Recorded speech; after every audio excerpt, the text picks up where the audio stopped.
پہلے دو عظیم الشان خلفاء کا دور آسان دور تھا کہ اس میں واسطہ دشمنوں سے تھا.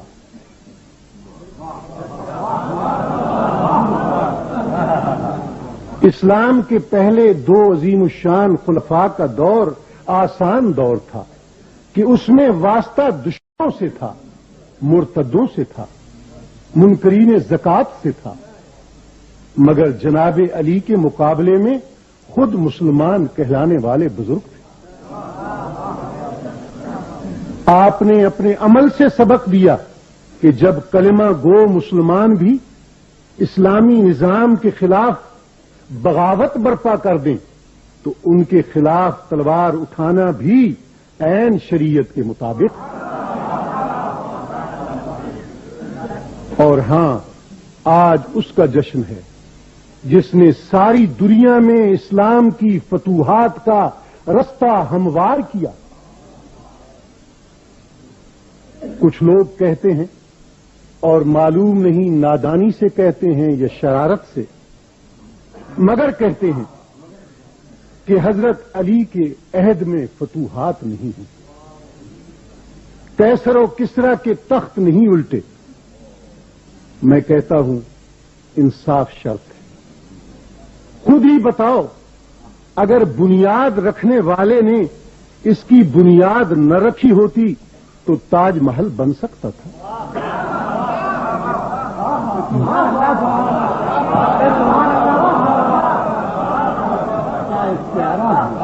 بیج بونے والے نے بیج نہ بوئے ہوتے تو فصل کٹ سکتی تھی. اگر بدر و احد اور خیبر و خندق کے مار کے سر نہ ہوئے ہوتے، ذوالفقار حیدری نے عمرو ابن عبدود اور مرہب کو دو ٹکڑے نہ کیا ہوتا، اور بدر و احد میں بڑے بڑے دلاوروں کو موت کے گھاٹ نہ اتارا ہوتا تو ایران اور روم تک پہنچنے کی نوبت آ سکتی تھی.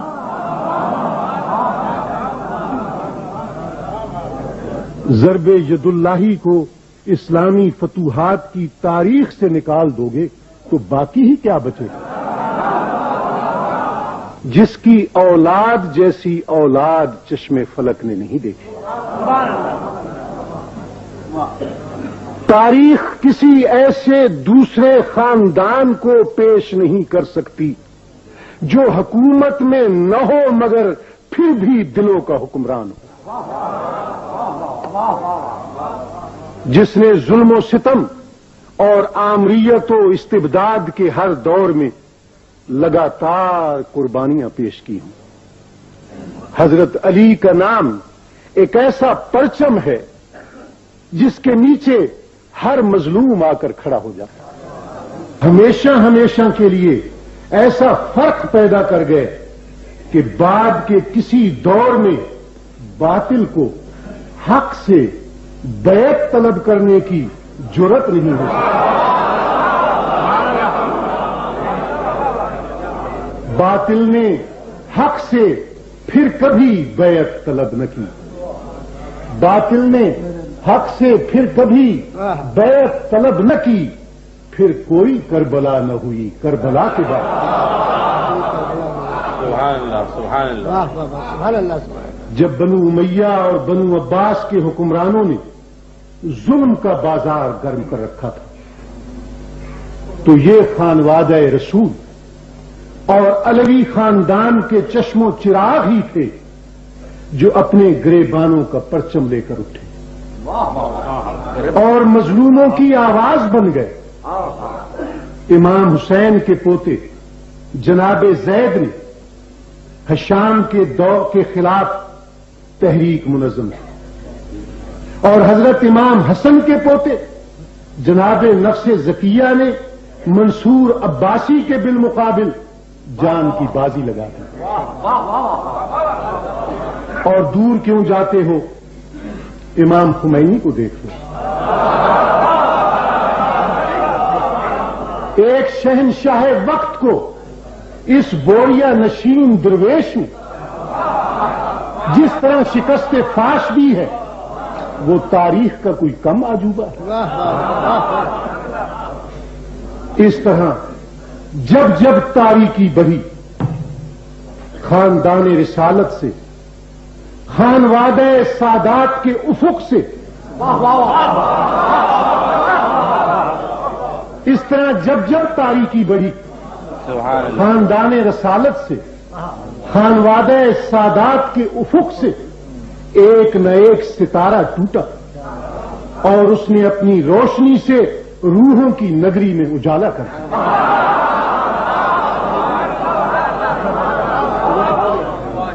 سلام اس پر کہ جس کے نام لیوا ہر زمانے میں، سلام اس پر کہ جس کے نام لیوا ہر زمانے میں بڑھا دیتے ہیں ٹکڑا سرفروشی کے فسانے میں۔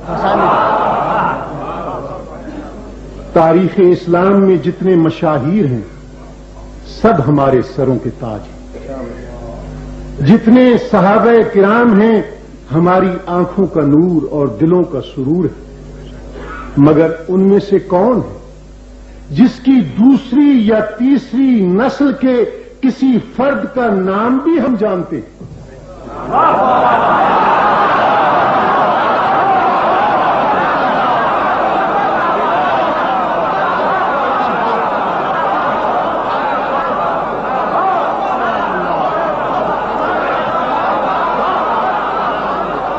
مگر خانوادہ نبی و علی کو دیکھو،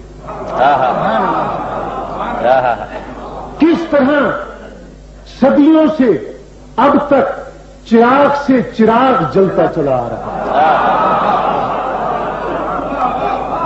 حسن اور حسین سے امام جعفر صادق تک، اور امام جعفر صادق سے ہوتے ہوئے امام موسیٰ کاظم اور امام رضا تک، اور امام رضا سے لے کر مہدی آخر الزماں تک۔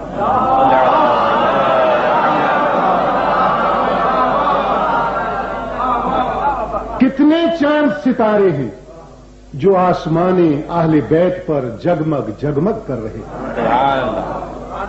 شگفتہ گلشن زہرا کا ہر گلے تر ہے، کیا کہنے شگفتہ گلشن زہرا کا ہر گلے تر ہے، کسی میں رنگ علی ہے کسی میں بوئے رسول۔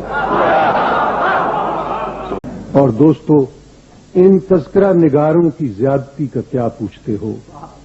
انہوں نے تو جناب ابو طالب کو بھی معاف نہیں۔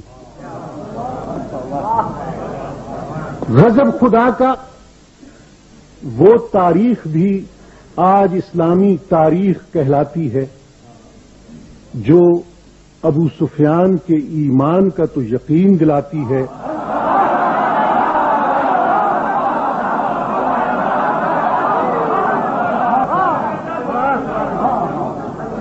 غضب خدا کا وہ تاریخ بھی آج اسلامی تاریخ کہلاتی ہے جو ابو سفیان کے ایمان کا تو یقین دلاتی ہے، مگر محسن اسلام جناب ابو طالب کے ایمان کے بارے میں دلوں میں شکوک و شبہات کے کانٹے پیوست کر دیتے ہیں۔ کہتے ہیں اس بارے میں ایک روایت ہے جس میں کہا گیا ہے کہ لوگوں نے حضور سے پوچھا، ابو طالب نے آپ کی بہت امداد و نصرت کی ہے، کیا اس کا کچھ صلہ بھی انہیں ملے گا؟ فرمایا، ہاں، ذرا دل پر پتھر رکھ کر یہ الفاظ سن لیجئے گا، ہاں، ہم نے انہیں جہنم میں ڈوبا ہوا پایا تو ہم اپنی شفاعت کے دن، شفاعت سے قیامت کے دن انہیں اس مقام پر لے آئیں گے جہاں آگ ان کے ٹخنوں تک ہوگی، مگر اس سے دماغ ان کا کھولتا ہوگا۔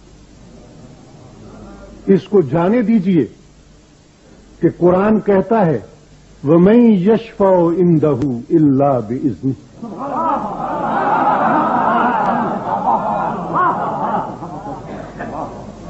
کوئی اس کی اجازت کے بغیر شفاعت نہیں کر سکے گا، مگر جناب ابو طالب کے بارے میں شفاعت کی اجازت بھی ہوگی اور حضور شفاعت بھی فرمائیں گے، مگر اس شفاعت کی قدر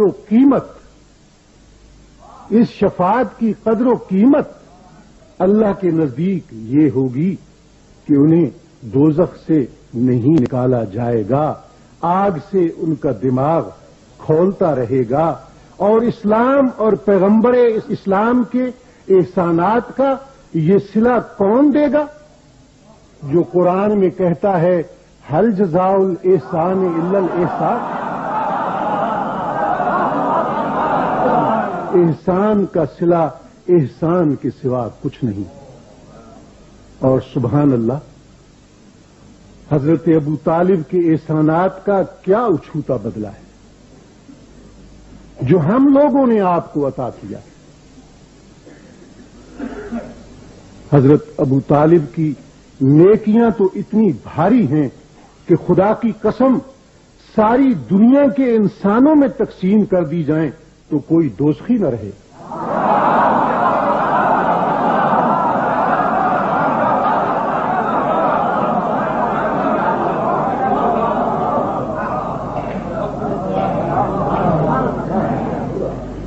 سنی شیعہ سب کتابوں میں لکھا ہے، اس میں کوئی اختلاف نہیں کہ حضرت ابو طالب کی زوجہ محترمہ اور جناب علی کی والدہ ماجدہ، جن کا ذکر ابھی مولانا عباس رضوی نے فرمایا اور ان سے پہلے بھی مقررین نے، حضرت فاطمہ بنت اسد ان مومنہ خواتین میں سے تھیں جو سب سے پہلے اسلام لائیں۔ حضور کی والدہ ماجدہ کا انتقال ہوا تو انہی کی گود میں آپ نے پرورش پائی۔ آپ کو ان سے اتنی محبت تھی کہ ان کی وفات پر اپنا کرتا ان کا کفن بنانے کے لیے عطا کیا۔ ان کی قبر میں تدفین سے پہلے آپ خود لیٹ گئے۔ حضرت فاطمہ بنت اسد کے اسلام لانے کے 8 سال بعد حضرت ابو طالب کی وفات ہوئی۔ اب یہ مسئلہ سب کو معلوم ہے کہ ایک غیر مسلم اور مشرک مرد کا ایک مومنہ عورت سے اور ایک مومنہ عورت کا ایک غیر مسلم اور مشرک مرد سے نکاح نہیں ہو سکتا۔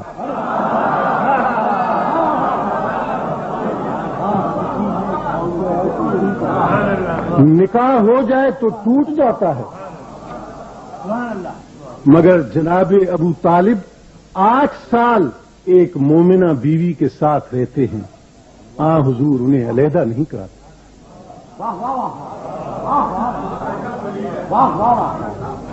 اسی طرح شیب ابی طالب میں اپنے شفیق چچا کی آغوش میں سوتے ہیں۔ چچا رات کو اٹھ کر ان کی جگہ اپنے بیٹوں کو لا لٹاتے ہیں کہ کہیں سوتے میں بھتیجے پر حملہ نہ ہو جائے، کہیں ان کی جگہ لوکیٹ نہ ہو جائے کہ وہ کہاں استراحت فرما رہے ہیں۔ قرآن کے احکام یہ ہیں کہ اسلام کے دشمنوں سے دوستی نہ رکھو۔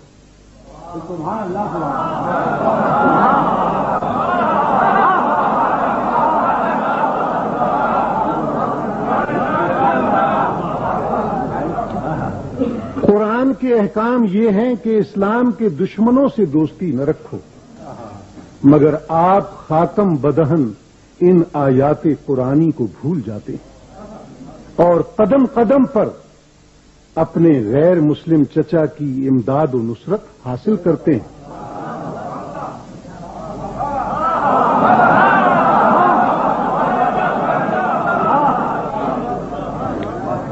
اور آگے بڑھیے، حضرت خدیجہ سے آپ کا نکاح ہوتا ہے، تو آپ جانتے ہیں نکاح خان کون ہے؟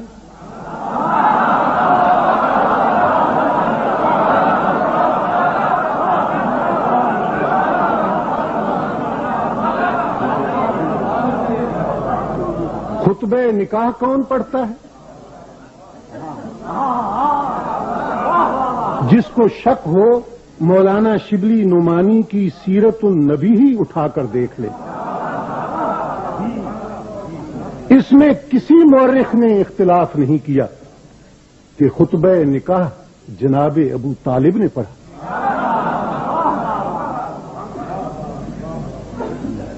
وہ وفات پاتے ہیں تو اس سال کو آپ عام الحزن غم کا سال قرار دیتے ہیں. ان سارے حقائق کے باوجود جناب ابو طالب کا جرم یہ بتایا جاتا ہے کہ انہوں نے اسلام کا اعلان نہیں کیا. میں کہتا ہوں دوستو، انصاف سے کام لو. اصحاب کہف اپنا مذہب چھپائیں تو دوہرے اجر کے مستحق ٹھہریں.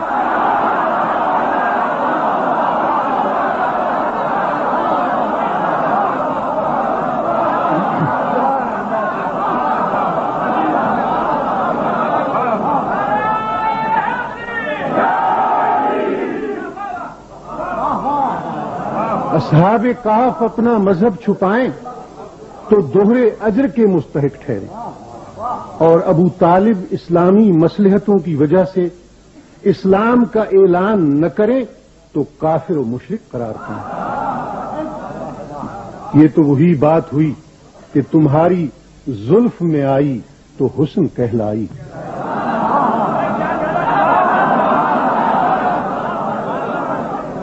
تمہاری زلف میں آئی تو حسن کہلائی، وہ تیرگی جو میرے نامہ سیاہ میں. ابو تراب کے لفظی معنی مٹی کے باپ کے ہیں. کہتے ہیں جناب امیر المومنین مسجد نبوی میں ننگے بدن لیٹے ہوئے تھے. آپ کا جسم اقدس خاک آلود تھا کہ سرکار رسالت مآب تشریف لائے، اور آپ نے فرمایا اے مٹی کے باپ، اے ابو تراب، اٹھ بیٹھیے. مگر بارگاہ رسالت سے ملنے والے اس خطاب سے سرسری نہ گزر جائیے. تھوڑا سا غور کیجیے. انسان کیا ہے؟ مٹی ہے. مٹی ہی انا ہے، ایگو ہے، نفس ہے، شریر ہے. لوگ ابن تراب ہیں، مٹی کے بیٹے ہیں.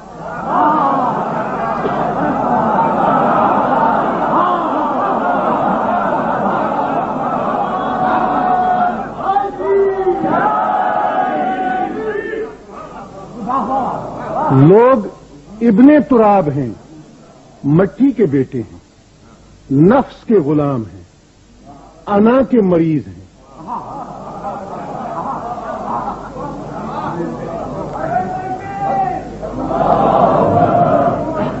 لوگ ابن تراب ہیں، مٹی کے بیٹے ہیں، نفس کے غلام ہیں، انا کے مریض ہیں، شریر کی خواہشوں پر چلنے والے ہیں.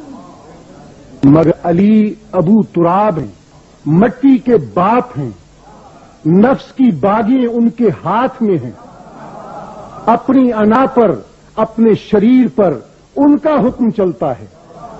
اور جب ایسا ہو جائے کہ اس جہان اکبر پر، دل کی دنیا پر، روح کی راجدھانی میں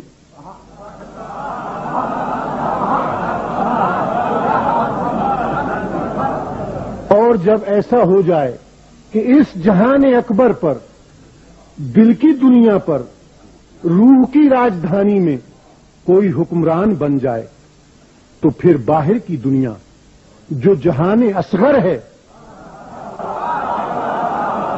آپ سے آپ اس کے تابع فرمان بن جاتی ہے.